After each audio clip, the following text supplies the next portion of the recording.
ইনি হচ্ছেন মিস্টার সিরাজ ব্যাপারী, নিয়ে আসছেন কুষ্টিয়া থেকে। এই হচ্ছে ওনার গরু। এখানে অবশ্য অনেকগুলা গরু এই লাইনে, এই সবগুলাই ওনার গরু। এই গরুর দাম কত চাচ্ছেন? উনি এই গরুর দাম চাচ্ছেন 1,20,000 টাকা। দেখি আঙ্কেল একটু কষ্ট করে একটু উঠান না।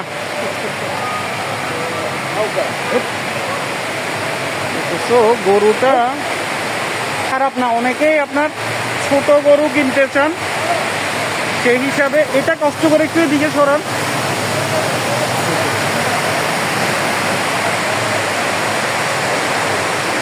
$1,20,000 টাকা দাম চাচ্ছেন। জিজ্ঞেস করছিলাম যে কত হলে বিক্রি করবেন, উনি বললো যে হয়তো আরেকটু কম হলে বিক্রি করবেন। আপনার ছোট গরু অনেকে পছন্দ করেন, যারা সিঙ্গেল আপনার কোরবানি দিতে চান। আর এই গরু বা এই লাইনের যেই গরুগুলো, এগুলোর সাইজ কিন্তু অনেকটাই সেম, তাই না? তো এখান থেকে আপনারা মানে চট্টগ্রামের সাগরিকা থেকে যদি কেউ গরু কিনতে চান, সাগরিকা একেবারে রাস্তার মুখে ওনার এই গরুগুলো। আপনার নাম কি বলছিলেন যেন? সিরাজ ব্যাপারী। সিরাজ ব্যাপারী। তো ওনার এই লাইনে আরো অনেকগুলা গরু, সবগুলোর সাইজ কিন্তু প্রায় সেম। এবং এই পাশেও যদিও এগুলোর সাইজ হয়তো আরেকটু বড়। তো যারা ছোট গরু কিনতে ইন্টারেস্টেড তারা কিন্তু এখানকার গরুগুলো দেখতে পারেন।